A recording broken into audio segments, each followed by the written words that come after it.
movie fans, welcome to Cold and Trash Horror Movie Grinding Podcast. I am your host, Ian. This is the show in which we grind on the absolute worst horror and sci-fi movies we can find and make fun of just how bad they are, as well as praise the good, cool classics that have been lost throughout time. Now get ready, because we're about to dive real deep inside of Hollywood's dumpster in search of the good, the so bad it's good, and the fucking ugly.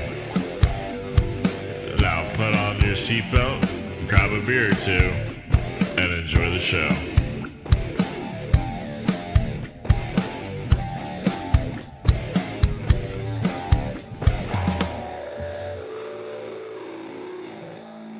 Leprechaun 4 in space. Oh yeah, we got a stinker for y'all this time.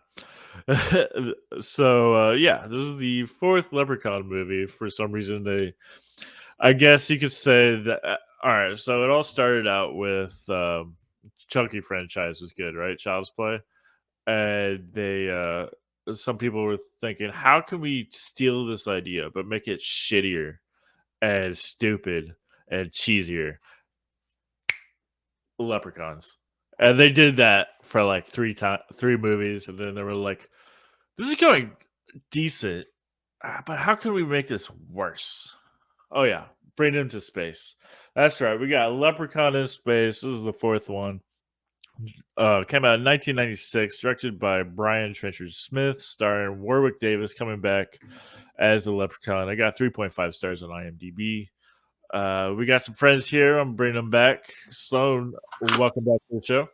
Howdy. It's good to see you. Yeah, man. Thanks for coming back. Ian. I just can't get rid of this guy. Well, we have a good past with horrible movies, and so let's just keep it shining. And actually, to be honest, I don't think you introduced me to this movie, but I was hanging out with y'all a lot. And I kept hearing y'all talk about Leprechaun in the Hood, which is the next one. I'm pretty sure I've found that through you and like Kevin and all those guys, and so I ended up getting this movie. I bought like 3 trilogy. This one, In the Hood, and Back to the Hood, and me and my old sorry about roommate. that last one. Yeah, me too. We don't talk about that one. If we thought Leprechaun was bad, if we thought Leprechaun in space and Leprechaun in the Hood were bad. I remember after I got Leprechaun in space, me and my roommate Jake, who we used to watch this, get drunk and watch this, and pretty much we watched it in fast forward, because watching it fast forward actually makes it slightly funnier and cheesier and quicker, so we got it done faster. But what about you? When was the first time you? I guess the franchise in whole, but also this one specifically. So of course, I started in chronological order when I actually watched them. I guess probably I was about 10 years old when I watched the first Leprechaun, and Jennifer Aniston and Warwick Davis. They really tied it really well together, and. For Leprechaun in space, I was probably about 12 when I first saw that one. Completely erased it from my mind until a handful of days ago, and it's just like, why am I not continuously watching this? Although, granted, I won't lie, it was a busy work week, and it took me 3 tries to finally finish the movie all the way through again. It's just like, all right, I gotta keep going and going. So triple watched it from the beginning. Probably should have put more attempts into watching this. I just did it in one, just this is not like a clean rip off of a Band-Aid. It's not as funny as I remember it being. It's a wonderful movie. It's meant to be satirical in every way possible, but okay, and I'm gonna implement a new segment into this we haven't done in previous episodes: trash or pass. So just one word. Is it trash or does it pass? It's totally going to pass, in my opinion. All right. Cool. I'm the opposite. This is total trash for me. It used to pass. This used to be one of my favorite bad movies, but I was reading other reviews online, and it's just like they're telling people never to watch this movie. It's just like, no, you got one and done at least. But no, it's a good movie. Don't let anybody. It's not even the worst one. Yeah. Well, anyway, thank you for that. Let's bring in some other guys. Daniel's coming back. What's up, Daniel?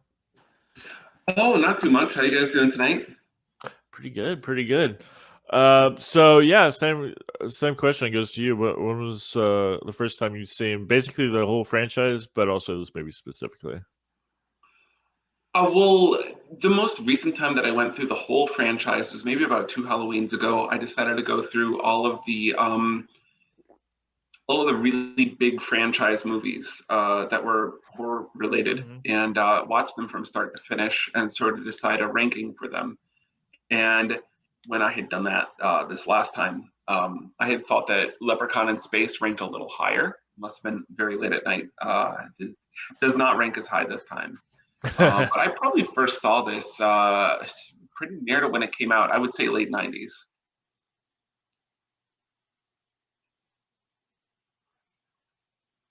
Did we lose him? I think we lost Ian. Did we lose you, Ian? I don't know. Maybe he's trying to register it. Nicolas Cage impression. Sorry about that. I'll have to take over. I didn't know you had the power to do that. Well, you gave me the code. Oh, okay. Sorry, my internet just shut off. So that's real professional. Send him back in a bit. We're talking about yeah, exactly. So, one word: trash or pass? Oh, definitely pass. For me, there was still enough fun, silly stuff. I would probably watch this again, even though I watched it again last night. I would still watch it again, just because it's got a lot of lovable garbage in it. So, it still gets the lovable part of the garbage. Right on. All right, cool. We'll hear more about that later. And reintroducing Martin is back. What's up, Martin, for the first time? You're muted. We lost him. now we lost you.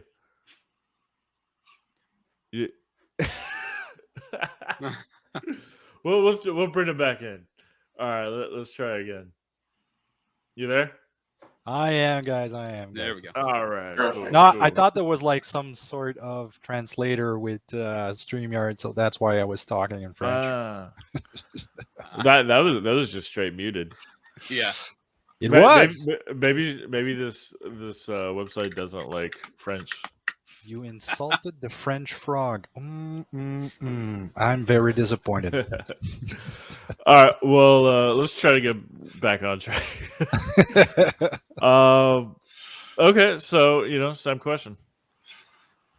Pass or trash? Trash or pass? Pass. In my case, cool. I did enjoy it, and because it's terrible, it's funny as hell because it's terrible. Okay. What was your introduction to it? What do you mean? My introduction? You mean the first time I saw it? You see, I told Ian before I started the show, I'm exhausted, so don't be surprised I fucked something up. So the first time I saw it was actually when it was out on VHS. That's it. I was in Maniwaki, I think, my hometown. Watched it there, liked it because I was young at this point, and yeah, that's it. All right, cool. All right, and we've got one more guest making the first time on here. He is actually an author of the book "Why It's Okay to Love Bad Movies." Introducing Matt Strohl. Welcome to the podcast. Hello, I'm happy to be here. Did I pronounce your last name correctly? Yeah, it's Matt Strohl. It's like the beer. My dad used to say it's like the beer with an L. If you know, but that beer is fairly antiquated now. But there is a beer, Stroh's, and it's it's like a okay. Yeah. That is good, or would you describe it a different way? Right. Well, sorry, the beer. Yes. I used to enjoy it when I was 14, which is probably the last time I had it.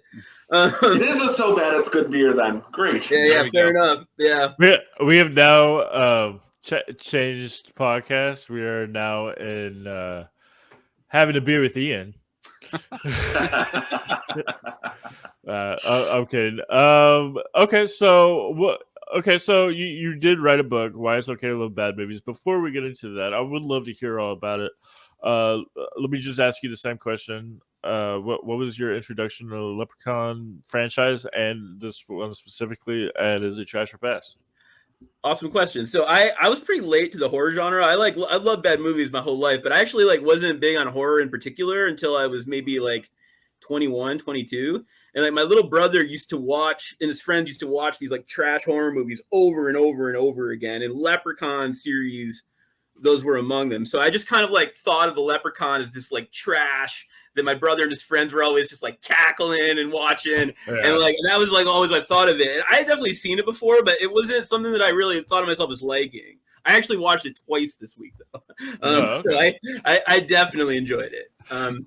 I thought so it's interesting to me about it. This is something that I write about in the book actually. So one question I ask is why do people why would somebody watch 300 movies that have the plot of Die Hard, right? I would estimate that I've seen at least 100 personally that have the plot of Die Hard, right? And the answer one of the answers I give is that it's interesting to engage with these categories as systems, right? So there's different moving parts to a Die Hard plot, right? There's the Alan Rickman character, there's the the Bruce Willis character, and then there's the situation. And so there's different ways of filling all those in and playing with it, and maybe moving it to a sci-fi situation or whatever. And when you watch 100 Die Hard movies or 100 movies that have that plot, you're not just engaging with the movie, you're engaging with the whole system, right? As you watch any one of them. And so a movie like this, there's so many different movie worlds that it plugs into,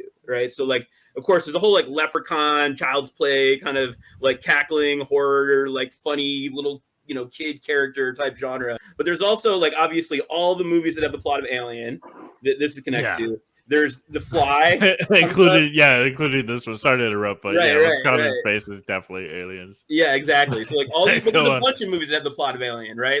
Jason X, Inseminoid, right? There's a bunch of these. So it's connects with that. And then there's the whole thing is a movie world. There's so many different movie references. You have Leprechaun does the John Wayne impression. That's right out of McClintock. Right. You have the princess is wearing a Princess Leia slave girl costume with shoulder pads. Right. So for me, what I thought was interesting about it was the way that at this point of the series, it's just exists as this in this movie world. Right. It's sort of completely lost in the world of bad movies at this point. So for me, it's a pass. Definitely. Right on. I like that guy. You're ready. I like how you plugged your book in the answering with the question and your whole background. That was great. You other guys, you need to keep up. Learn from this, man. I'm starting to write one right now. Don't worry about it.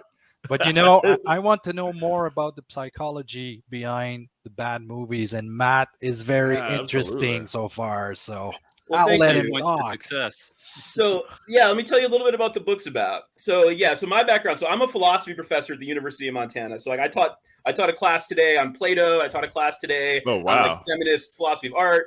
Right. So I actually my background is as an Aristotle scholar. But once I got tenure, is one of the nice things about academia is that once you get tenure, you get a little more freedom. And I was kind of that's it. What am I really interested in? What do I really want to write about?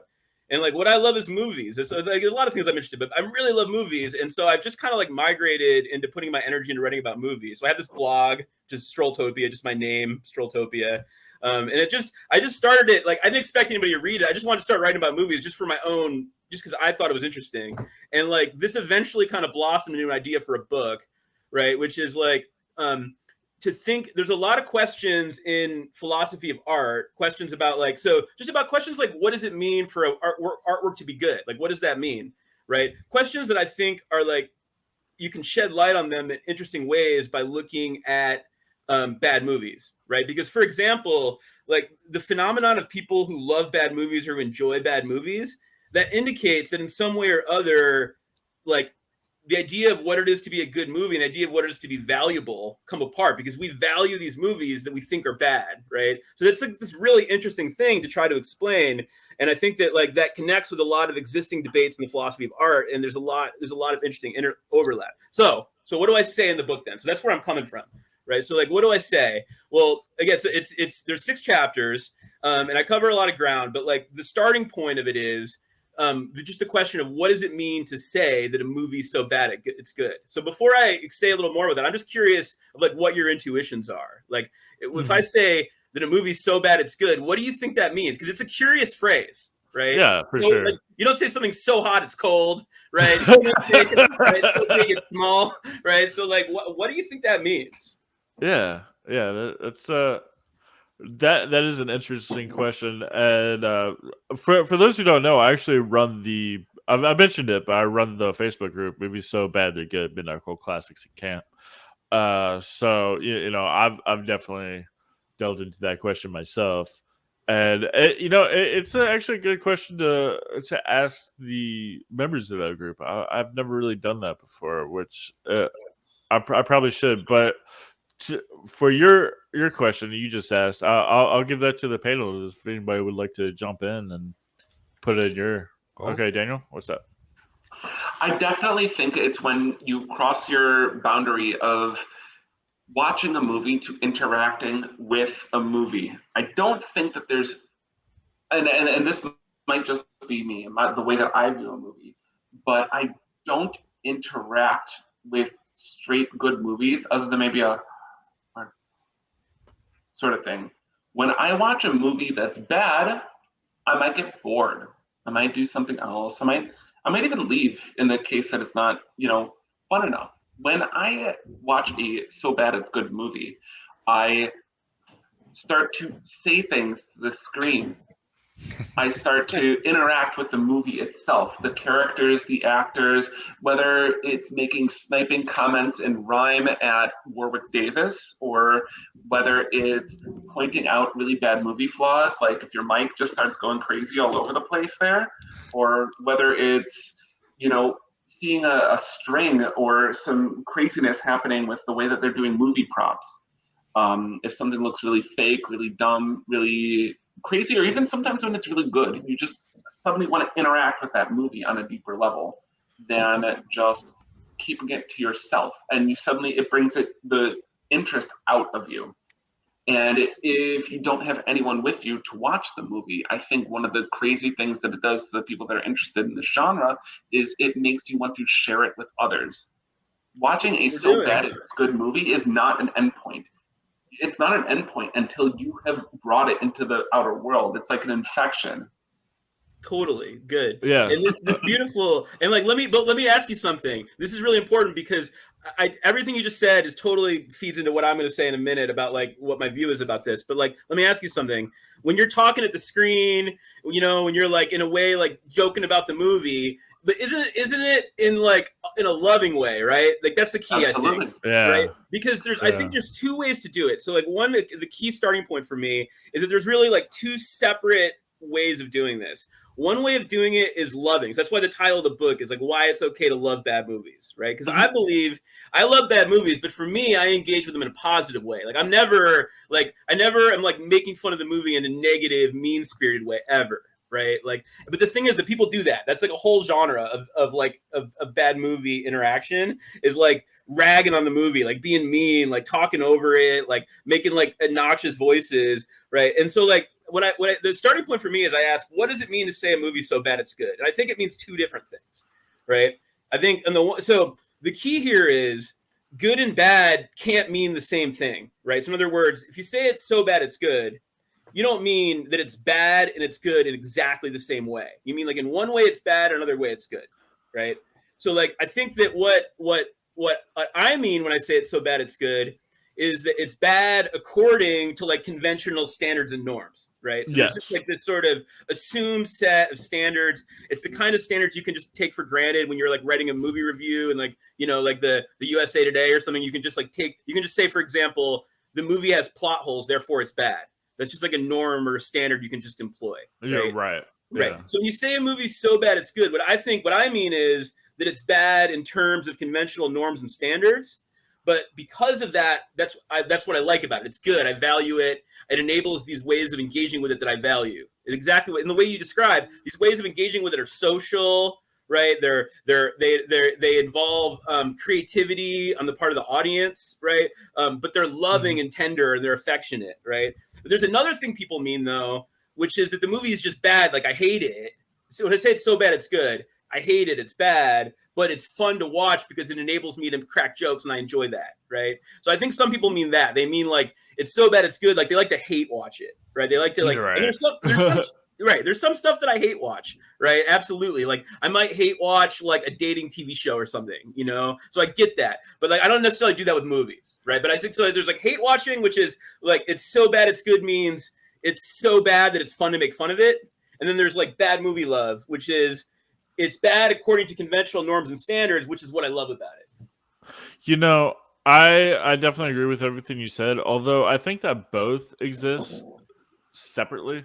Like, I mean, pretty much there's good movies. There's bad movies, like bad, no redeeming qualities. There's so bad it's good, and then there's, in which I mean, it's a poorly made film that was made bad, but there's things that like we laugh at. Like it's like I can't believe it's so mind blowing. I can't believe that they made this, that they created this, and it's hilarious to me. But then there's what also something that you're bringing up that is like a lot of movies that we mostly do on this podcast is not like hilariously bad, but like it's got elements of bad and it's got elements of good. Like maybe a good script, a good idea, but just a very low budget and bad actors and an incompetent director or something. Or, you know, you can mix that up. Like it could be a really terrible script with good actors. I mean, that's usually bad, but I don't know. But I mean, it's hard to really pinpoint and like a real answer. Like you can't. It's not like something like an animal you want to like in the wild that you capture. Right. It's like many different things. So like there's The Room, which is so bad it's good. That's the most famous one, really, because it's like so bizarrely bad. And it's like there's no way that this could have exists, but it does somehow. Neil Breen goes with that. Troll 2, and then there's movies like yeah. No, I know what you're saying. There's some movies I get it. Like I try to though. I will say this. Like I get what you're saying. I try to make the most extreme case I can in the book and that's kind of like a game, right? It's like. I know it's a little more of a gray area, and there's like a lot of different ways that people engage with bad movies, and there's a lot of different shades here. But I really try to make a case for just like loving just the worst of the worst, like Battlefield Earth. Like I make a case for it, you know. Like that's what I try to do. That's a fun one. Yeah. But totally, and like. I definitely agree. There's like these are separate practices, and what I try to do in the book is I try to like take this one version of this. There's a lot of different ways people do this. This one version of it, which is loving bad movies, which is what I do. That's how that's for me what it's about. And I just try to like explore that from a variety of perspectives and try to like link that in to address a bunch of different philosophical questions. So like other things I do in the book, for example, I tackle the question of like, does it matter? Like what's going on when you engage with a movie in a different way that it was intended. So like The Room is one of my examples there, or like Troll 2, or like Plan 9 from Outer Space, where people watch these movies in different ways than the director intended them. So I try to, and that's an already an existing problem in philosophy that I try to look at through the lens of these bad movies. And then like there's a chapter on the idea of taste. And the way that we use our taste to like create social distinctions, right? Like the elite, like you separate people into like, you know, different like elite classes of taste and so on. And the way that works, and the way that like that like loving bad movies can be a rebellion against that by sort of crossing over these boundaries of bad taste. And then there's like a 15,000 word epic. I know you're going to like this 15,000 word essay about Nicolas Cage. Is like the pièce de resistance of the book. And the chapter is called Nicolas Cage and the Limits of the Critical Imagination. I am a lifelong hardcore Nicolas Cage completist. I've been watching every single one of these the whole time, loving them all. So for me, it's the one of the main things I'm trying to do in that chapter is defend the like direct-to-video years. Like it's like I'm making like a sort of grand case in defense of like direct-to-video Nick Cage, and it is like my most passionate argument that I could make. And again, like I don't know what people are gonna feel about it. You hear me out, but it's like it's just me making my most passionate case for Nick Cage, especially the direct-to-video years. Right. And that for me is the highlight of the book. Like that's the part like that I'm most Matt, I gotta say something. Have you ever seen the show Community? Mm-hmm. So you'll probably know what I'm talking about. That's actually in the book. I mentioned that. That's actually I talked about that. Yeah. Nice. Well, yeah, Nicolas Cage. That's a good point to bring up because, like, yeah, he's doing a lot of bizarre movies right now that are just a lot of indie films that are. So I guess you can put them in all the categories. Some of them are good, which I would say like Mandy, Keller Out of Space, Pig. Some of them are bad, Jiu-Jitsu, a couple others, and some of them are like so bad they're good, like. Mom and Dad is a new one that just came out. Oh, really? I didn't even know about that one. Yeah, Mom and Dad was pretty fun. It's where all the parents that hear white noise start killing all their kids. Right. That's why 5 or 6 years out. Mom and Dad. Mom and Dad's by Brian Taylor, one of the guys who directed Crank. Mom and Dad's awesome. It's really good. It was fun. Yeah. Oh, really? The ones that I would personally recommend the most out of like the last few years are Between Worlds, which is like I think it was on Netflix, but it's like a cheaper like direct to video sort of like it's a psychosexual comedy. I don't really want to say anything about it because it's so good that I don't want to give anything away. But I would definitely recommend Between Worlds, and I also recommend. Did you see the comedy made Army of One, the comedy where he single-handedly goes to try to kill Osama bin Laden? He plays really? I've never heard of any of these films. Yeah. Well, that's what I'm saying. I'm all about these like the Nicolas Cage, like the most obscure direct-to-video. But like Army of One, he plays like this like American patriot. It's based on a true story. This guy who like travels to Pakistan to try to single-handedly kill Osama bin Laden. And it's played by Nicolas Cage, but it's like the best parts of the movie are also just like his life in America, his like relationship with this woman he meets. It's incredible. So that's my recommendation. Again, Army of One and Between Worlds are my top Nicolas Cage recommendations. That's stuff that you might not have seen at least. One of his earliest movies we ended up watching last night. My brother and his girlfriend had it on, and I hadn't seen it in years. But anytime anybody ever brings up Nick Cage, I always ask them, "Have you ever seen Vampire's Kiss?"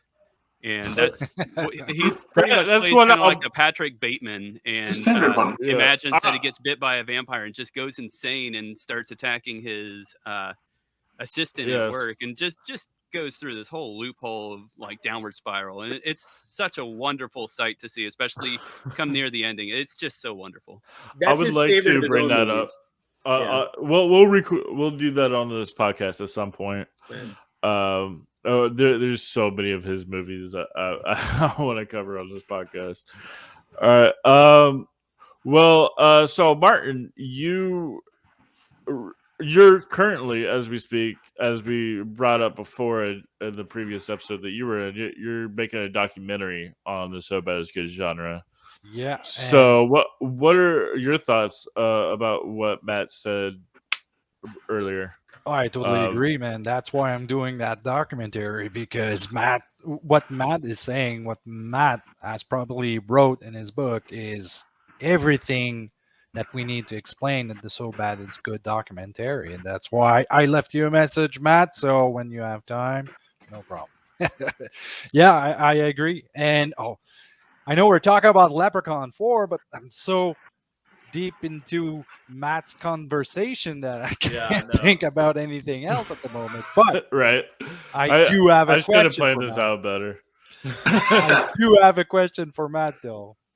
Why is it that people like me and Sloan and Daniel and Ian love that shit, but that my wife can't stand it at all? That's a great question. So interestingly, there's actually a cool study that in Germany, there's this Institute for the Empirical Study of Aesthetics. And these guys actually did a study on who loves bad movies. Like, who are the people who love bad movies? They're mostly men. Okay. But what the really interesting part of it is that it found that people who like bad movies also tend to be people who like the avant-garde. Right, people who like. Yes, I've heard this. Yeah, and that's an empirical finding. That's not just a hypothesis. They found this to be true.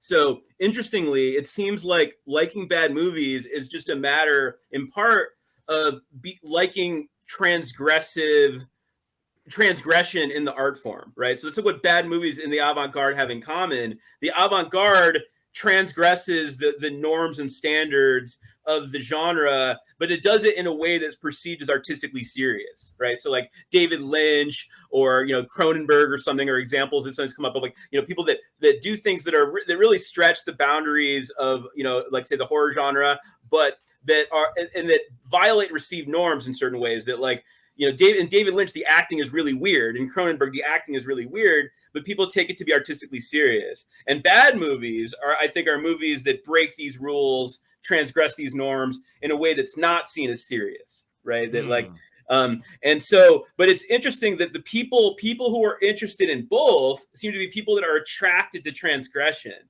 right? So it's and I think that this is going to correlate with a lot of other personality traits. I know my wife doesn't like bad movies either. She's like a rule follower though. She stops the stoplight, and it's interesting that I feel like in general, I get more of a buzz out of breaking rules and this kind of irreverent, disrespectful punk rock kind of attitude that you find in bad movies. Yeah, that's a good way to put it, because I've always been I don't know, pondering this myself. I don't even understand it myself. I made a Facebook group about it that's pretty popular. It's, I don't know, Daniel, how many members do we have? He's a follow. Oh, geez, I really don't pay attention these days. I lost track a long time ago.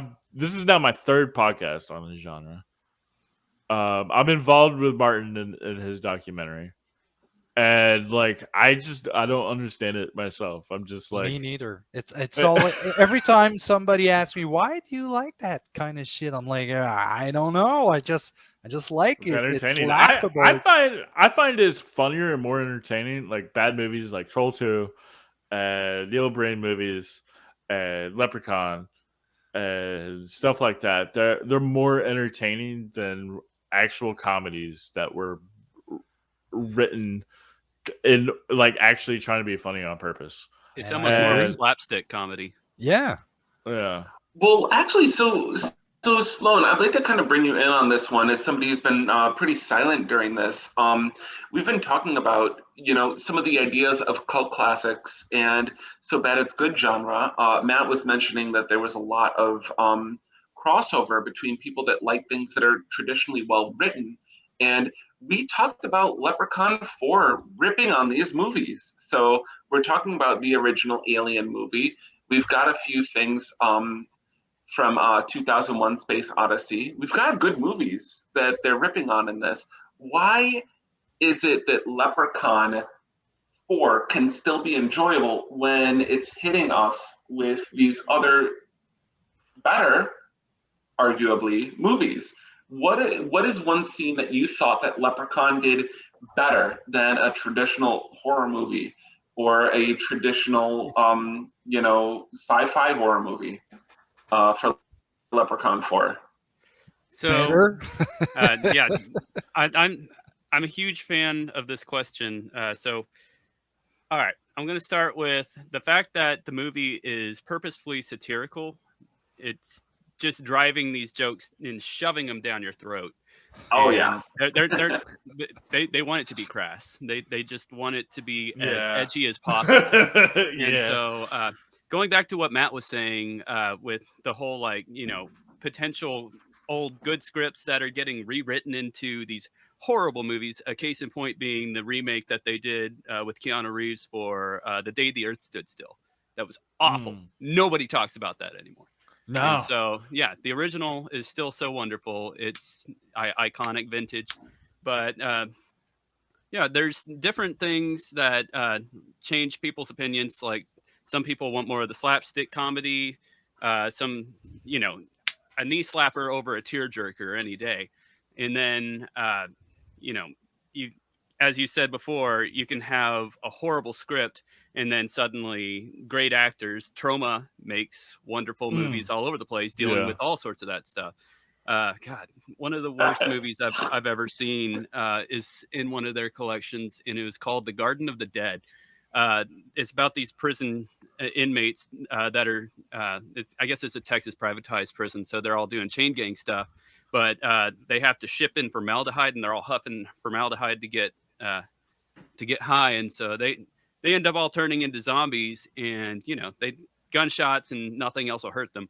Flashlights, that's what damages these zombies. And there's one point where a guy literally falls to the ground, and one of the zombies gets him, and he's got his arm open, but you can tell it goes directly there. He's just like, oh God, no! And that part always reminds me of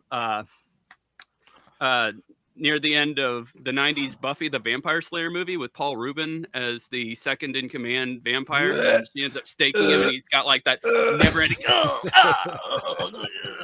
And then you think he's dead, and he starts going again. It's moments like that. And so, like, kind of like last week when you said the rule of threes in that comedy. Right. And some movies will do that. And, yeah, generally, the more satirical it is, the better, in my honest opinion.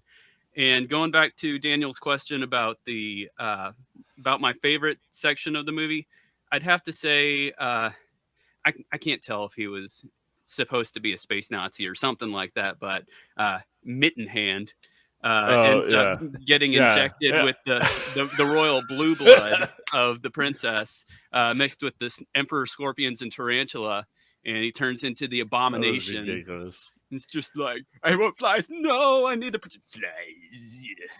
Yeah. So, which the body horror there we was get fun. back to. Yeah. So yeah, we should get back into what this episode is really about, is Leprechaun in space, and Space Hitler and all that. But before we do, I'm just gonna I have one question for mostly Matt and Martin, and you two other guys. You could jump in as well. But before I do, I want to say I think that I should, Matt and Martin, I should bring you all back for another more in-depth episode on the genre, which I probably should have planned already. But and I'll bring in some people. I'm friends actually with a couple of So Bad They're Good celebrities. I got a feeling it's going to be like a 3-hour special. Who cares if it is? Yeah. So I'll try to bring in some more people who've been in these movies, and we'll keep this conversation going. Now, before we get into Leprechaun in Space, I do have a question for y'all. So Matt, you talked about in your book, like, pretty much, I guess, dissecting what So Bad Is Good is and why we like it. What are your thoughts on the new trend of bad on purpose movies like Sharknado, and Robert Rodriguez did it with Machete, but he did it. I think Machete was great. He did it well because he's actually a really good filmmaker. But Sharknado, and then Thanksgiving, Leprechaun movies, and I mean, they did it pretty well. But there's some that, like, I guess some people could say were just bad because they were bad, but others, I don't know, like Black Dynamite did it really well. But what are your thoughts on that? Well, first of all, I think that there's like a deeper kind of intentionally bad, and that's like Freddy Got Fingered or like John Waters, where it's like a provocation. It's like screw you, I'm bad, right? These things that you're talking about, these are more like pastiche of bad. So these are more like an imitation of a bad movie rather than like a sort of like Freddy Got Fingered is a provocation. Something like Machete or like Psycho Beach Party or something like that. That's like an imitation of a bad movie. And I do think, although those can be amusing, I do think that they're like fundamentally less satisfying because like a truly bad movie like The Room or like Troll 2, part of what I think is going on there is that like the sheer eccentricity of the people who made it is shining through, right? Like Claudio Fragasso, who made Troll 2, is truly a character. His wife who wrote it, Rossella Dridi, she's truly a character. And their eccentricity shines through in the movie. And I think that, like in something like what you're talking about, it's like people who are not that eccentric faking it. You know what I mean? Of like, and I think that can never really be as satisfying as like something that's sincerely expressed. That makes sense. Yeah, for sure. I definitely agree. Like Tommy Wiseau is probably one of the perfect examples of that because he started out, he made like a real masterpiece that a book was made about it, a movie was made about the making of it, and to this day there's still like sold out screenings. Like right now during the pandemic, there's sold out screenings. Greg Sestero's on tour right now as we speak. Tommy Wiseau's doing it. He's got a show coming up in California, but he's also self-aware, so he's like he can't duplicate The Room. Right. Whereas people like Neil Breen, he's duplicated his movies 5 times, and he's still going. Martin, how about you? Do you have anything to add to that?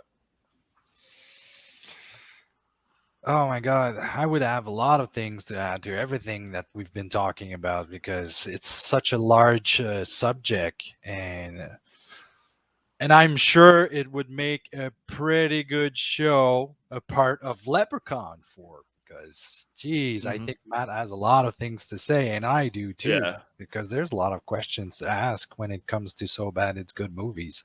We'll definitely do a part 2 soon. And it's funny because we were talking about bad movies made on purpose, which I'm also a huge fan of. Yeah, you are. On my last podcast, we talked about a Ouija shark. Yeah, which was very split amongst the panel. And one of the best example I can come up with is Thanksgiving 3.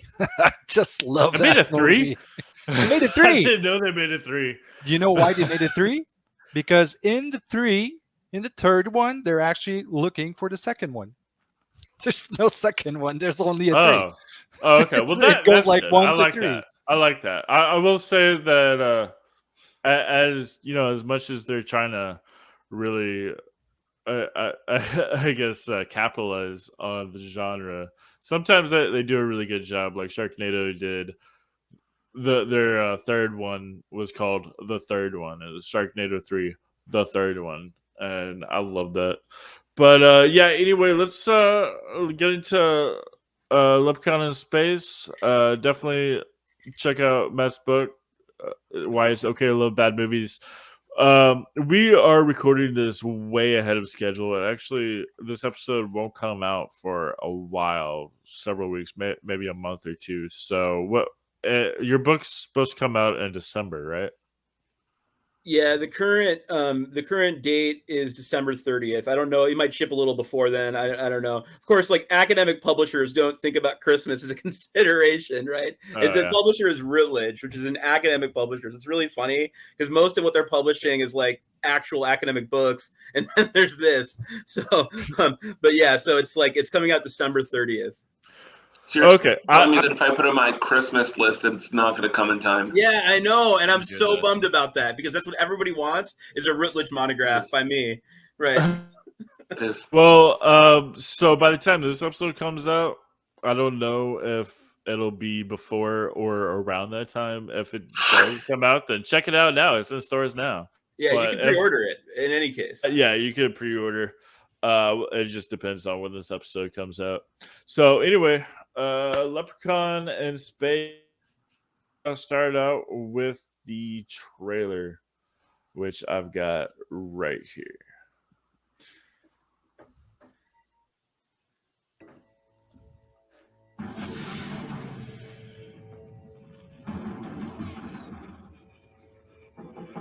I love those space graphics for space sake. Oh yeah, the CGI was so terrible. Yeah, I don't think I've seen this since Wing Commander. It's beautiful. I like how they're trying to be sneaky with it, like a comedy. This looks like I would say like 5 different movies that are completely unrelated to each other, all meshed together in one fake trailer. Yeah, we were talking about the slapstick. The music in the background was totally kind of like Benny Hill style. Yeah, Benny Hill style. And this is supposed to be a horror movie too, and it is not that at all. I would like to know when they cross over that border of being a horror movie to being like, you know what? It doesn't matter anymore. It just doesn't matter. We're just gonna make a funny movie, and it's gonna be off the wall. Which Hollywood like started really doing that around that time. That they were just like with Jason, they did the same thing with Freddy. The kind of like let's just people are gonna buy the tickets. Let's just fuck it, just shit. Not even write a script. Leading up to this particular Leprechaun, am I wrong? And I would like some opinions here. Am I wrong in believing that the first 2, at least, Leprechauns were silly horror movies, where like they were meant to be serious, but with a kind of weird theme to them? Would you guys consider those to be at least partially serious horror movies? I think Child's Play is a pretty good point of reference, right? So sort of like a serious horror movie with a funny villain, right? Yes. But the third one though, right, is a straight up comedy, right? The third one is very funny. Yes. Would you agree? Yeah. Yeah, Bride of Chucky. No, the third Leprechaun in Vegas. Leprechaun. The one in Vegas is amazing. But also yes. Well, the third Child's Play, But the Leprechaun in Vegas, I actually watched that too this week. That might be my favorite one. That one is very, very funny, right? With the it's great. With the, remember the roulette wheel and the woman who's like trying to cheat at roulette. The leprechaun keeps winning at roulette. Anyways, right. Okay, let me start this out with another new segment I just thought of just now that we haven't done previously is sell this movie. So you I guess a movie theater and you want to sell it, you want to tell people why they should see Leprechaun in Space. Martin, you're laughing about it, so why don't you go ahead and sell this movie? Damn. It's hard to sell. Like I said before, if somebody asks me why do I like that shit, I'm like, I don't know. So okay, let's go. Let's start. Well, you want to see Leprechaun 4 at the theater. It's only $10. Come on. How can you go wrong when it stars Warwick Davis, who played in Willow and Star Wars? I mean, hey, come on. It's real huge star. And then this beautiful blonde, which I don't remember her name. Oh, yeah. Jessica Collins. She played in so many good movies, you know. You got that prosthetic guy as a scorpion, spider, whatever you want, like almost a slew of. To be honest with you, I would have a really hard time. You're having a hard time now, Daniel. I see you looking at notes. How would you sell this movie?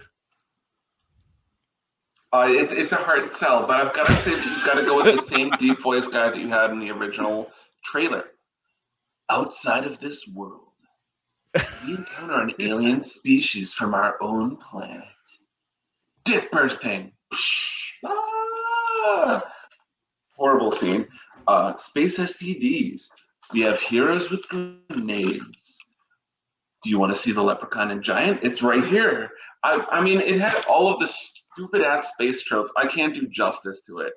I love the idea of building a trailer of this. I don't know where the guys were, if they did this There's another one that does I think it's Honest Trailers is what I'm thinking of. Oh yeah, Honest Trailers are great. Where they do Deep Voice Guy, giving you an honest review of the movie. And I just want to see dick explosion, death tits, sort of like exploding faces. I mean, it's got all of the horrible space things that you expect to see. They've got flesh-eating bacteria in space garbage facilities, and you've even got a midget that turns giant in this. So I just don't know how you can't sell this. They just didn't do a good job in the trailer, and it needs a workover.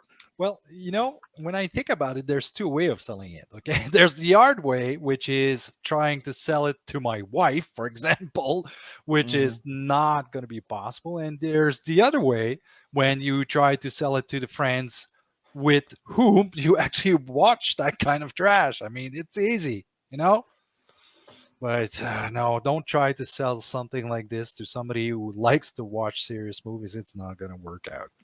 I can't imagine watching the original Halloween and then following it up with this one. And yeah, you can't. Good choice. So let's go ahead and just talk about our favorite moments from this parts that made us laugh. I know we're all thinking about one in particular. Not one. Well, many, but I know which one he's talking about. Yeah, I hinted at it in the last time. Oh yes. It's the hand job. A guy is getting the hand job, and and just the script is so awful. What's he say? I forgot. He says, "You don't want to hurt Mr." What's he say? Don't want to hurt Mr. Snake. Yeah, Mr. Snake. And the leprechaun just like comes out of his dick and then flies like 12 feet in the air, and you can see the string holding him, which is just fantastic. It's the roundabout that really does it up. When all the other Marines end up coming to go see what's going on, and Styx looks down at me, he's just like, "Man, penicillin ain't going to work on that one." Yeah, and then he just does that awful John Wayne impression. Right. Well, it's like the face hugger scene from Alien, right? The like male birthing from Alien, but out the dick.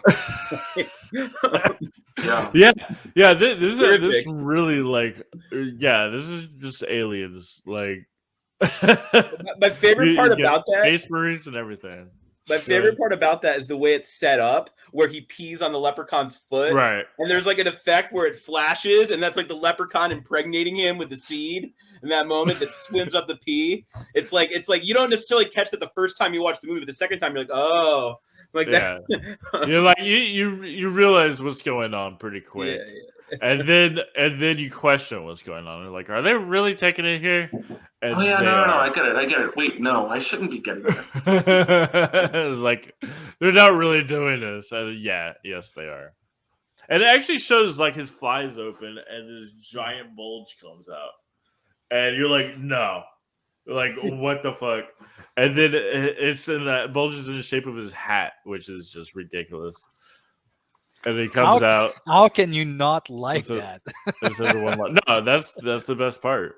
What about some other parts? I have to differ as that being the best part.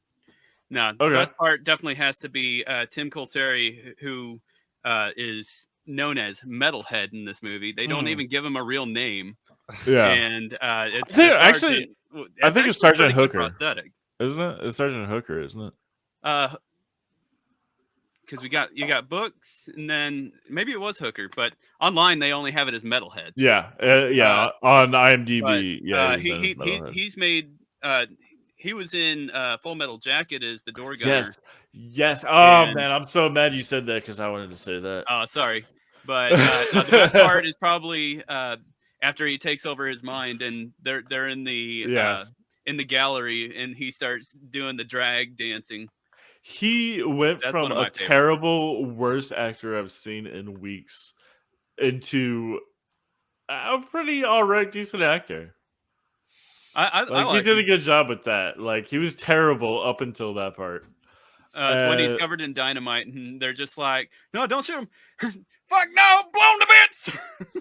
yeah. He starts doing this like schizophrenic, multiple personality thing, like Gollum. The Full Metal Jacket thing. Yeah, well, the funny thing is, so I was watching Leprechaun in Space the other day, and then after it was over, I happened to like complete by accident. Like, I didn't even realize what I was doing. I put on Full Metal Jacket. Okay. And I ended up watching Full Metal Jacket later on the same day. I mean, they're not at all related in any way. Like, why would you follow that up? But I did. And then it showed the gun runner where the helicopter is going down the fields and the guy's mowing them down. I was like, that guy looks like the guy from Leprechaun in Space. That looks like Metalhead. That fucking looks like it. I went on IMDb, and the picture of him with the Gatling gun is his IMDb profile. That blew my mind. But great catch. Anybody else got anything? What made you all laugh? This is maybe a dark horse pick, but so I just think like. I like the premise of the movie, first of all, which is that, like in all of their Leprechaun movies, Leprechaun, it's like this premise is somebody's got his gold and he's got to kill him and get it back. But this time, the premise is that he wants to become a space god. And in order to do that, he has to marry the princess, and then he can become like all powerful. But so his lure is that he's got the money. So it's like, I can pay for, you'll get all this money by marrying me. But one of my favorite parts is his little soliloquy when it's almost like Richard III by Shakespeare, right? Where he steps aside, and I have it right here. I'm going to read it out. He says, I'll have power and glory and a beautiful queen to share it with. Share. Now there's a word that lies crooked upon me. The very sound of it sends my teeth to grate and conjures up pictures of me gold being carted off to pay for feminine pleasures, leaving me with less than I want. And what I want is everything. I'll wed her, bed her, and bury her all in the same day. I wonder if her father will pay for her wedding and her funeral. Right. So I love this because it's like a Shakespearean soliloquy in the middle of this trash heap. Right. And he steps aside to scheme. It's great. Yeah, that is great. Yeah, that's he's just talking to nobody, like to himself. The whole movie is just talking to himself. And this whole Shakespearean thing, like, actually, you know what? That's what I want to see now. I want to see Leprechaun and Shakespeare now. Like, he's been to space. He's been to the hood. I want to see him in Shakespeare. There's that other quote that he ends up doing when he's just like sliding through all the shadows. Small as I am, mighty is my spirit when bloody battle calls. Come at me how you will. Shoot me, stab me, kill me 100 ways. Still I fight on. I am eternal as the sun. I am 1,000 demons from hell. Death and destruction are my game. Agony is my name. He pulled a Dolomite. Matt and Sloan, you guys pulled exactly what I wanted to talk about in this, is that they gave up rhyme scheme, limericks, all of this kind of fun, like poetic stuff that they did in previous Leprechaun movies, and they switched it out for like weird ass old Shakespearean bullshit. And I love it. I love that. Probably my I don't know who actually was responsible for making that change, but you notice in this one that the Leprechaun stops rhyming. He has so many nonsensical lines, but they're all towards the fun of the movie just being epically bad. Yeah. I wonder if how much Warwick Davis was involved in this. Like, was that his idea to like start doing Shakespeare, or was that like the script and he was just like, well, a paycheck's a paycheck? Anybody have any idea? Nope. All right. Well, we'll just assume that he was into it.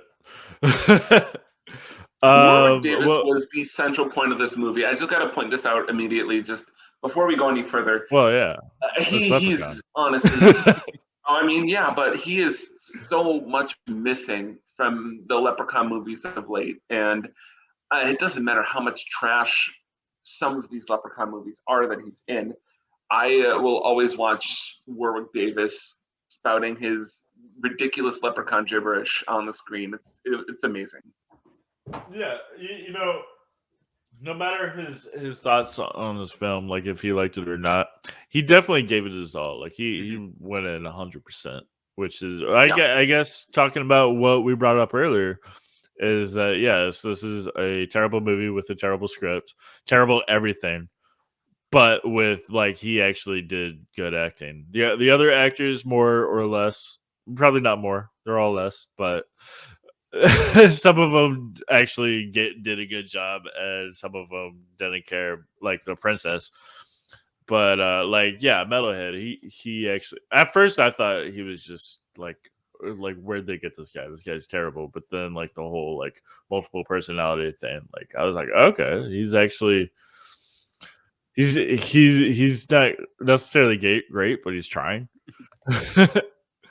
So I have one more segment that was of Mitten Hand that is definitely one of the ones that stuck out in my mind, and definitely one of the best quotes of the movie. So when he shows himself that he's, part computer and only like, from the chest up a human anymore, and he's just like, they're getting ready. He wants to use the blood so that he can revitalize his body, but when he ends up turning into the monster, he hasn't seen himself yet, and his first quote is, "I can fuck," and then he starts like pulling himself along the ground, sees the image, and he's like, "Ah." Yeah, like he can't feel. That was the cake for me. Okay. You guys might laugh at me. I thought he said, "I can walk," not fuck. You know what? I think that I also thought that too.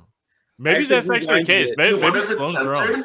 Yeah, no, I watched it 3 times. Yeah, he says fuck. I want a question for you. Did you get a Blofeld vibe, like Donald Pleasance from Illinois Place, like Blofeld vibe from Mitten Hand? Right. I mean, he's a mixture of a lot of that. Yeah, Blofeld for sure. I was gonna say Dr. Evil, Hitler, of course. Maybe some Dr. Strangelove in there. Well, I was thinking about all the doctors. I was thinking about the name Mitten Hand, right? So it's like Blofeld. The idea of Blofeld was that he was like the sort of hand in glove, right? So it's like he's the man behind the scenes. He's hidden, but he's pulling all the strings. He's like the global villain behind the scenes. So like Mitten Hand is like a joke, is like a riff on the phrase hand in glove. In this case, it's a hand in mitten, right? Like a big fat mitten, right? Yeah. So let's talk about that guy. So it's funny of how in the beginning, the first act, we only see him on the screen. It's like Blofeld. It's very like we don't see him really until we do. Well, there's the part where he sneaks in and he's on the screen, and it wheels in behind Harold as he's sniffing the unconscious princess. Just like, I wasn't doing what you thought I was. Yes, so you were. Back in the 90s. Back in the 90s when rape jokes were funny. Ooh. I mean, I don't mean that. Like, that sounds wrong. It's okay. Back in the 90s when Hollywood thought. Back in the 90s when Hollywood thought rape jokes were funny. Like, you watch that. You watch. What else is there? There's there's a bunch of movies where they like really went out of their way. 90s and 80s. Vampire's Kiss. I mean, he raped his assistant. Yeah, there's one I'm thinking of. Joking with the mental shrink. Like, what is up with that? Why in the 80s and 90s, like like Revenge of the Nerds and stuff like that, where they were just like, there's a passed out woman. We can do whatever we want with her, and it'll be entertaining for our audience. Inappropriate sexual idolization. Yeah, it's that's the part that's not so. Not the high point of the 80s. Yeah, that's not the best of the 80s. No. That's definitely going to be one of those things that in some of these so bad they're good movies is going to age really hard. And I already get that when I talk to people about some of the ones that we enjoy, whether it's something from Neil Breen or something from Tommy Wiseau is that they're incredibly misogynistic, and it really grates a female audience in a really bad way. And that it's a very understandable, because they are just self-centered, and sometimes they act like they're really terrible people in it. And I think that back when they were trying to make it into a joke that you could do whatever you wanted, and oh no, it was just funny because it just happened to somebody, like they were doing it didn't hit audiences the same way that it does now. In light of the fact that all of these people that were doing a bunch of this stuff or joking about it in the past, like, turned out a lot of them were actually doing it in real life. And that's where it stopped becoming like something that was media, and it started becoming something real. Yeah, for sure. Anyway, let's go on to some other characters. So another thing, okay, kind of a good segue.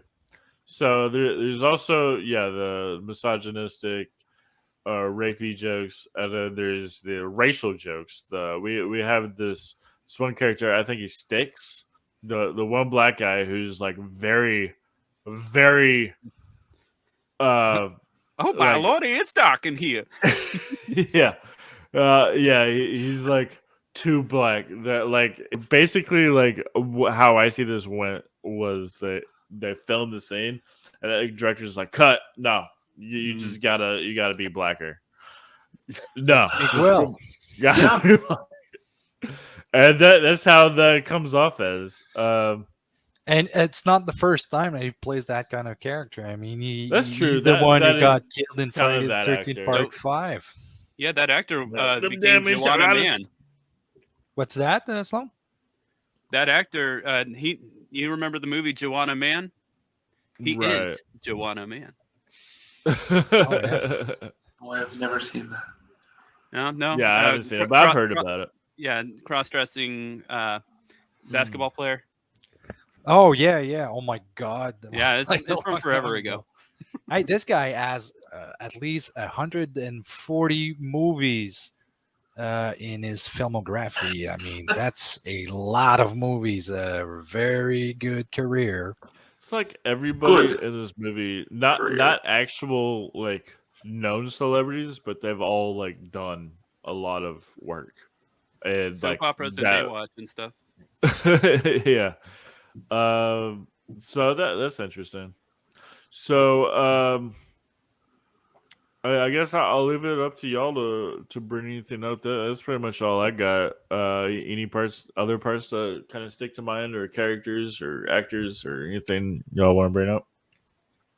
Danielle seems to have something. I do. I'm sorry. I have to bring it up here. This is something that constantly bothers me in current cinema. There was great special effects for a really, really piss poor movie in this. And I just want to bring up one of the reasons that I like so bad it's good movies. Since we were talking about it at length earlier, did anybody not really believe in the Spider Tarantula King guy? I mean, he was there, he was gross, he was drippy, but he wasn't piss poor CGI like you might see in something like The Scorpion King, which also features a giant scorpion man that doesn't look at all realistic. This was believable. When they stripped the flesh off of somebody after putting them in their trash disposal unit, it was a really gross, silly skeleton, but it was still an actual model of a skeleton. When they made their giant arachnid Nazi man that they chose to put in at the end for funsies, he looked very convincing because he had really good practical effects with it. So I want to give some huge credit to your practical effects artists in this film for doing just a bang up job. They did a great job. I have compliments and complaints to that. Like, I mean, some of it was pretty obvious. Like, you can see like the exact line that they added the makeup and stuff. Oh, it wasn't perfect. Very it wasn't obvious. Bad. But yeah, I think it could have been better, but it could have been a lot worse at the same time. I also have a feeling that the budget went all into this. Because if you look at everything else, CGI is bad. It's so bad. I would have preferred that they use something practical instead. That's the time too. Yes, back then. Yeah, I know. That was when, they didn't have availability. CGI was so popular at that time, and it was so bad, but they were like, we don't care. And us audience at that time, we were like, wow, this is so good. This is amazing. And it only got better from there. That's why it's so bad for us now. With this film, I got such strong Asylum/sci-fi original vibes off of it that I just couldn't help but enjoy the lack of computer graphics that looked like it was literally off of a PC with Windows 3.1 installed on it. It was nice, even though it's not, it doesn't have to be fancy. You can see, it's like when you see the little strings on the Leprechaun guy. Sure, but they didn't make a crappy fake Warwick Davis to fly through the air that everyone goes like, oh, that's just a little icon of him. Oh, yeah. Yeah, true. They're not trying to do anything like that. And I always have to give that some instant respect. No matter how cheesy it is, no matter how hard they're poking fun at themselves, I've got to give movies like Leprechaun 4 and Evil Dead and all these things the respect where it's due, that even if you know that you are making a cheesy movie, you are going to put in better effects by making a practical monster. I think, Ian, you reviewed this as your last movie, Psycho Gorman. Brand new and great practical effects. Those were it makes a difference. Good practical effects. Because those guys spent, the director and the producers and the screenwriters and the actors, who were all the same people, spent their entire careers doing that, the practical effects. And yeah, that's a good point about this movie, Leprechaun in Space. The script is dog shit. That's the thing that they put no effort in whatsoever, but put everything into the practical effects, which for their budget, I would say, it's still pretty cheesy, but for the budget, they did do a good job, and I will give it to them for that. Does anybody else have anything they want to bring up before we go on to the next segment? I was just going to say that with practical effects, I think it's interesting that it's actually, they're more impressive now than they were then, right? In a way, because it's we've gotten so used to the CGI, and it's for example, there's never an animal anymore in a movie, right? Whenever there could be a leopard or a fox or something, it's always CGI now. And when you go back and you watch a movie, I watched Paul Schrader's Cat People not long ago, and when the actual leopard comes out, it's mind blowing that there's a leopard, right? Right. That's so true. I feel a lot of this stuff, it actually has gotten better with age, because what we've moved on to is so lelousy. And then when you see something that's physical and real, it has this impact that movies don't have anymore. Yeah. Matt, it gives an extra level of suspension of disbelief. That's exactly what I'm referring to. Just, it's actually there. It's not a little edit into the scene. It looks actually there.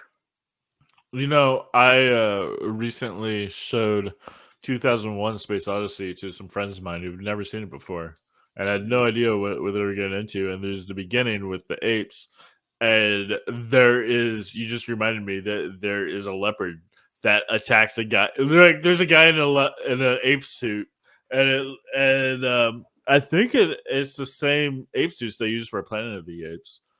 And it looks cheesy. It's okay, well, this is weird. And then a leopard comes out of nowhere and attacks the guy, and you're like, holy shit, that is a leopard. Yeah, you just reminded me of that. Well, let's go on to the next segment, which is I give you all a prompt.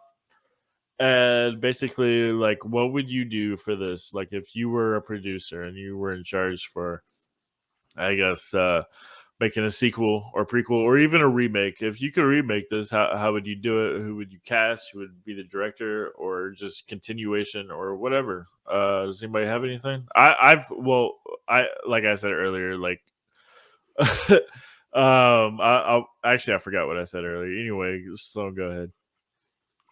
All right, so mine will be generally a continuation, I guess, of where this one left off.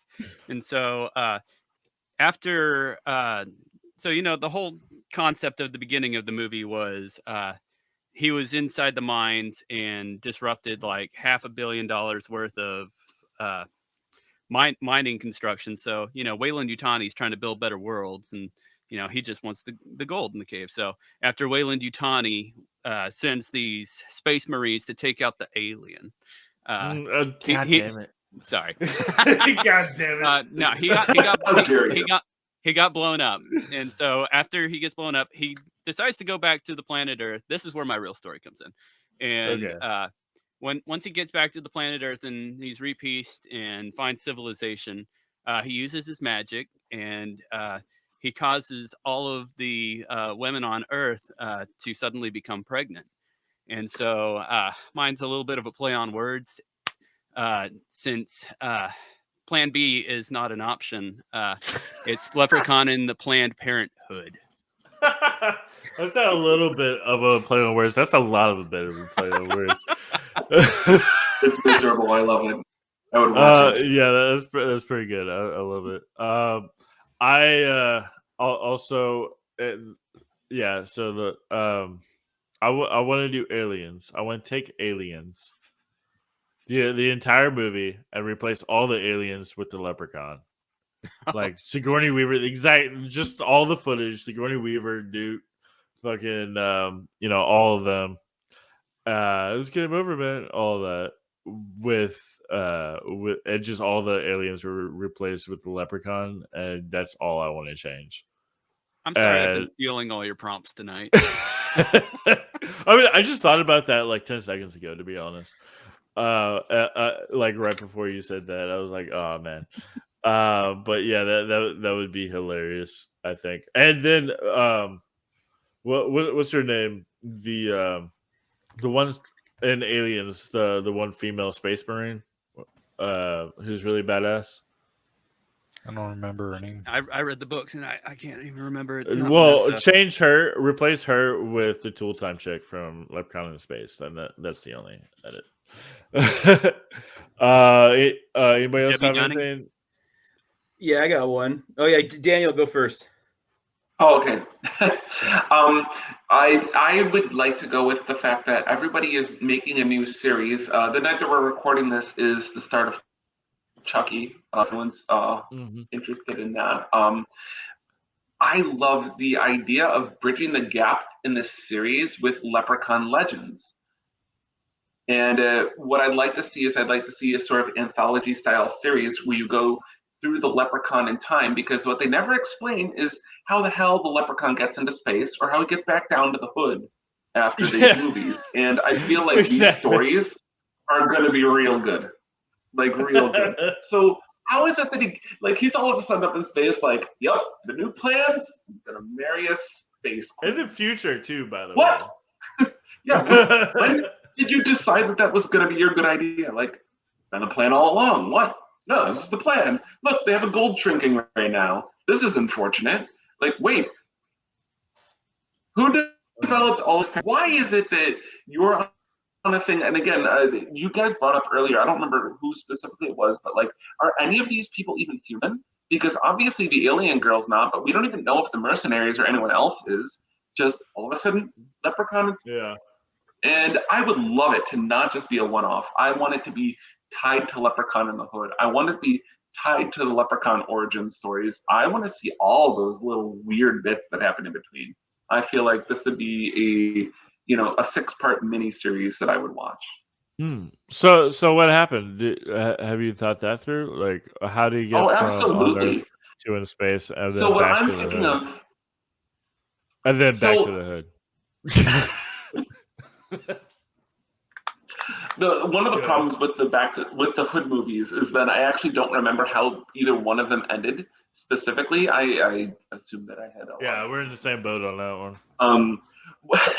What I will go with though is that he was really involved in that Hood life then, and What I'd like to assume is that the Leprechaun's actually an adaptive species, much like the chestburster aliens from the Alien series. Thank you, Ian, for this sort of idea, because I'd like to think that his cells were actually carried up by some astronauts into space. He slowly propagated on their skin, etc., became little boils on them, and eventually took over a spacecraft, decided to explore extra planets and all of this, and then, settled on his new idea that he couldn't find his way back home, so therefore he needed to conquer the entire galaxy for it, or universe, whatever it is that he's going for. I can't actually tell you what his real plan is. It sounded better when you guys said it earlier, but it was not said well in the movie. And I very much doubt that you could back it up with a fact, which means that your anthology is going to be a great place to do a lot of world building. But I do like to imagine that his little cells were like living on the flesh of somebody, let's say from blood on a gunshot wound, or something like this, and then it like slowly infected and became little pimples on them, and he expanded into a bunch of different alien leprechauns and went across the galaxy conquering different species to go ahead and do this. So yeah, parasitic, just like the alien thing, but hopefully a lot more fun. And I don't know how he got back to the hood. That's what I want this series to answer for me. Right. Okay. Cool. Great. And Matt. First of all, I would watch that. My idea is like the polar opposite. So what I want to see is like bring Warwick Davis back. He's alive. Bring him back. And the idea is that he's settled down to live a quiet life in Dublin with he cherishes gold, and he's got like a young ward. Like he's taken in this young ward who's like an orphan who he's like raised as his own, who like and he's like a kindly old leprechaun who just like is clutching his gold until these Russian gangsters find out about his gold, and then they kidnap the girl in order to get him to like ransom his gold, and he's like, I have a very particular set of skills, right? And then from there we get like Leprechaun Taken is what I want. Okay, cool. Yeah. Great. I would probably watch this. You really have me going there on some parts of this. That sounds great. Now the question is it like another Leprechaun movie where it's all goofy and jokey, or is it dead serious action movie, but with the Leprechaun? It's both. It's like so it's like a Taken. There's like so many of these Taken movies. Like so it's one of these Taken movies, but where the Leprechaun is like cracking limericks the whole time. Yeah. Great. That's my vision. And Martin, did you have anything? I don't. All right. Everybody's pitch is so good. I can't come up. I would probably come up with like a porn movie called Leprechaun. It basically happened. I mean, you could go from there. We could start with the scene in Leprechaun 4 and go with that and do that movie. Right on. Well, let's go ahead and rate this. And so Matt is we rate 1 out of 10, and then instead of stars, it's like something that stands out in the movie, like a prop or something. So, for example, for me, my rating would be okay. Well, like I said, I thought this was trash. It's not as good as I remember. If this was like 10 years ago, I would rate it a lot higher than I will now. But watching it this past weekend was kind of a chore. But then again, I was alone. It was like the middle of the day. It's not like how it used to be when I was with a bunch of friends and drunk and laughing at it. So so I won't rate it as low as I currently feel about it, but I won't give it as high as I used to. So I'll be in the middle of the road. I'll give it 5 hand jobs. So how about Sloan? How about Daniel? Since I accidentally put you on there, we go. How about you? How do you rate it? All right. So I've been working this out for a pretty long time today. I'm gonna hope I do it right. I thought Warwick Davis was bold. I think shit. Sorry. Hold on one sec. I thought Warwick Davis was gold. The rest of the acting, I think it was bold. I'd give it to... shit, no. My fucking limerick didn't work. I'm so sorry. I tried really hard for you guys. Trying to do a limerick review for this is impossible. I want to give this a notes. I know, but I wrote all my notes together. I wrote them in the dark because I got a new projector, and so you actually can't read them at all. I actually can't read my own notes. That I wrote a really great limerick for this too. I would like to give this a 6. I would really, really have a hard time with this if it wasn't for Warwick Davis. He is just fun. Yeah. But they took away all of his coolest lines from the previous movies, and it really upsets me that it didn't end with more rhyming, more poetic stuff. Like it was mentioned during the podcast from Sloan and Matt, it was just they added in some other poetic stuff, but it just wasn't that Leprechaun Heart of Gold that I'm used to seeing in the movies. So yeah, I go with the 6 out of 10 missed opportunities to put more Warwick Davis in the movie. Okay, cool. And that's probably pretty accurate too. Like if they had 6 more. Sloan, how about you? Alrighty. So as we stated before, number 1 and number 2, of course, were a little more serious and started getting a little more campy beyond that. But the fact that they did still utilize a lot of good physical horror, like body horror in the movie. It's very, very, very iconic with that, nostalgic. I love Warwick Davis, and anything that he does, we'll be seeing more Warwick Davis soon. I'm not going to give a direct shout out yet, but yeah, anything that he's involved in is always fun. And he's already getting it ready. Sorry, my bad. Yeah, down the line, it could have been a lot better, acting wise and whatnot, but it gave some folks a good little time to shine. Different folks who are in like The Young and the Restless, The Bold and the Beautiful, Brent Jessner books. I mean, he was on the cover of a Playgirl magazine. Kudos to that guy. And so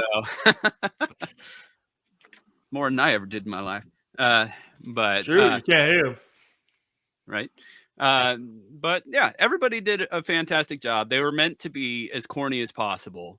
And it's not like some of these other movies where random person's walking around a house and suddenly they act surprised. And it's just like, hey, look, a door. It's just like, duh. So, it has its flaws. It has its wonderful moments. And I digress. I'm going to go ahead and give it 5 blended tarantulas and scorpions and some blue blood. That's a lot of tarantulas and scorpions. No wonder he ended up like that. Just that seizure. Martin, what are you rating it?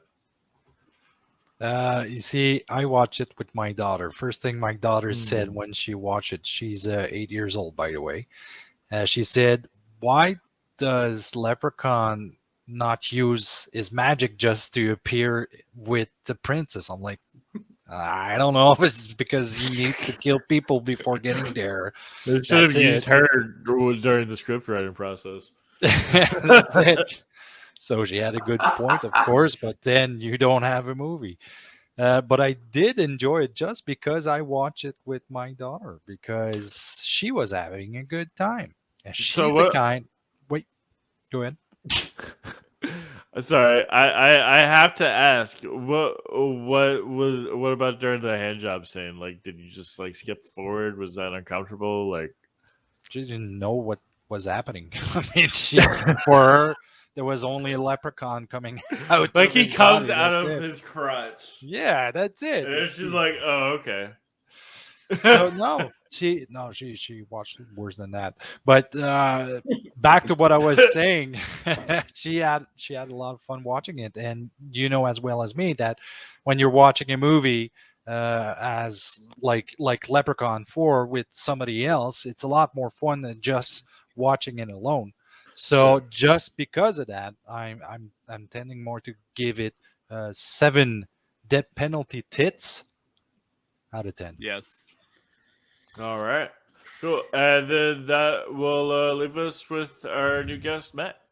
Yeah, I mean, I think I've seriously enjoyed it. I'm a big fan of movies that like late franchise sequels that just take the plot of another movie and just make it a sequel. So like I love like Alien is a Leprechaun sequel.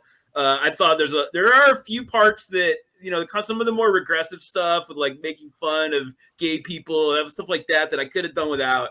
But that overall, I thought it was a really good time, and I watched it twice because I enjoyed it. And I fell asleep the first time, so I wanted to watch it again. So I'm going to give it 6.5 royal breasts of Divinia. Nice. All right, cool. You know, I have to bring you guys back for those who enjoyed the Aliens segment of this.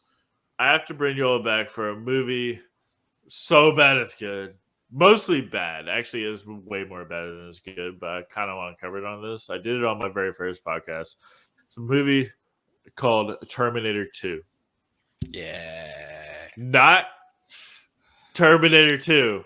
Now but I know which one you're talking about. It came out in 1989. It's all AKA Shocking Dark. This is a movie that is called Terminator 2. It's shot for shot remake of Aliens. Such a great movie. I don't know about that. It's an Italian copycat. I love this stuff. Exactly. I love this. The Italian copycats are the best copycats. I'll bring you back for that. Yeah, it's I'm forgetting the name of the director, but he also did a movie called Robo Wars, which featured Bruno Mattei as it was Predator, but with a robot. Shocking Dark is Bruno Mattei and Claudio Fragasso, so it's the same. Claudio Fragasso, that's the Fragasso's the Troll 2 guy, right? And it's also the same. Yeah. It's the same team that finished the Zombie 3 after Fulci dropped out. Exactly. Yeah. Okay, so Bruno Mattei is actually the guy I was thinking of.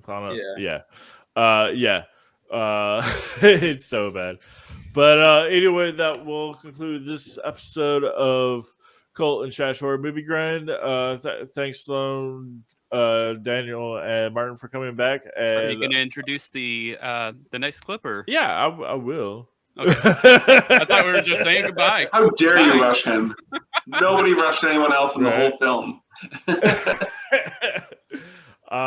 But yeah, thanks again, Matt, for coming in. And yes, no, you're right. I should introduce this first. A little clip of next week's episode. Before I do, so since this is your pick, first of all, Leprechaun in Space was kind of both of our picks because I wanted to do this. I didn't necessarily want to do Leprechaun in Space exactly yet, but your pick, Sloan, was. You said you wanted to do that directly after Leprechaun in Space. So I was like, I got bring this up. Davis, so. Exactly. So I will give you the chance now to kind of tell us what we're looking at next week. So it's a movie called Skinned Deep. It was made in 2004, the year after House of 1,000 Corpses, and this is practically a parody on that. And it's a winner. If y'all have never seen it, you're gonna love it. I'm hoping it'll do just like Psycho Goreman, which made a perfect 10-10-10 on everybody this last week. Yeah. So. I actually haven't seen it yet, and I can't wait. So without further ado, let me go ahead and show a clip here. Wrong. Tell him not to hurt her, please. Tell him not to hurt her. I want to keep her. I want to keep her. Why are you doing this? You missed.